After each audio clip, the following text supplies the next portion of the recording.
তীর ফ্রেশ আপনার পুষ্টি এগুলোর ফ্যাক্টরি থেকে আমরা ডাইরেক্ট পার্টিগণের ঘরে মাল পৌঁছাই দেই। আপনারা মানববন্ধনে আসছেন, কীভাবে এই ডাকাতিটা হচ্ছে, হ্যাঁ, আর থানায় কি এর বিরুদ্ধে আপনারা কোনো মামলা করেন নাই? এই বিষয়গুলো একটু জানাবেন।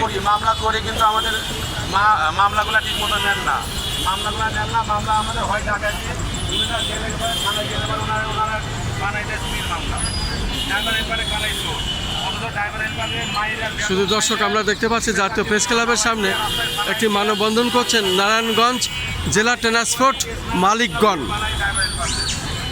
তদন্ত তো করেই না, আবার ওটা গেলে পরে এমন ব্যবহার করে, এমন দুর্ব্যবহার করে যে আমরা মানে সহ্য করতে পারি না এগুলো ব্যবহার। আমরা কি দেশের নাগরিক না? আমরা কি প্রশাসনের কাছে আমরা হেল্প পাই না? আমরা কি এই দেশে ভ্যাট ট্যাক্স দেই না? আমরা যে আমাদের ট্রেড লাইসেন্সগুলো করি প্রতি বছরে 25 থেকে 30,000 টাকা আমাদের ট্রেড লাইসেন্স করতে নাই। সরকারকে আমরা ট্যাক্স দিয়ে তো আমরা ট্রেড লাইসেন্সগুলো করি, তাই না? আমরা গাড়িতে একটা গাড়ির প্রতি বছর 30 থেকে 40,000 টাকা গাড়ি ট্যাক্স টোকেনের বাবদ নেয়। 30-40,000 টাকা ট্যাক্স টোকেন নিয়ে আমরা দিনের বেলাও গাড়ি চালাতে পারি না। ড্রাইভাররা বলে যে রাস্তায় দাঁড়ায় পুলিশরা আমাদেরকে অনেক হয়রানি করে। 200-500 নিচে আর গাড়ি দিনের বেলা মানে ছাড়তেই পারি না আমরা। এই যে অত্যাচারগুলো এগুলো আমরা কতদিন সহ্য করব? আমরা এইভাবে আর কতদিন? আমরা কি দেশের নাগরিক না? আমরা কি দেশে কোনোভাবে বসবাস করতে পারবো না? আমরা কি আইনের কোনো মানে হেল্প পাবো না? এভাবে কতদিন চলবে? আমাদেরকে মাননীয় প্রধানমন্ত্রী তারেক রহমান ওনার দৃষ্টি আকর্ষণ করছি, উনি যেন অতি সত্বর এই বিষয়গুলা উনি ব্যবস্থা নেন। আপনার নাম পরিচয় দেন, নাম পরিচয়।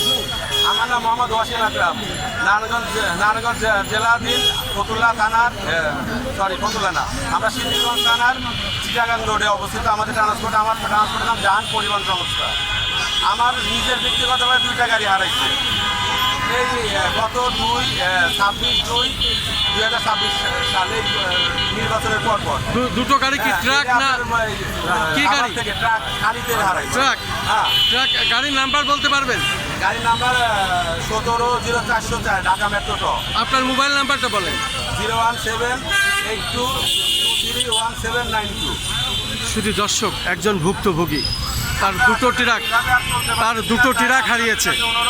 এই রকম আরও গাড়ি তাদের এইভাবে হাইজ্যাক হয়েছে এবং অনেক সময় আমরা এখানে শুনেছি যে তারা বিভিন্ন রকমভাবে এখানে আসে, তাদেরকে ডাকাতি অবস্থায় ধরে এবং তাদের হাত পা চোখ বাঁধে এবং তাদের অজ্ঞান ওষুধ দেয়, বিভিন্ন রকম মেডিসিন দেয়, দিয়ে তাদেরকে হত্যার হুমকি দেয়। এরপরে তাদের গাড়ি এইভাবে লুট করে নিয়ে নেয়। এই হলো তাদের অবস্থা।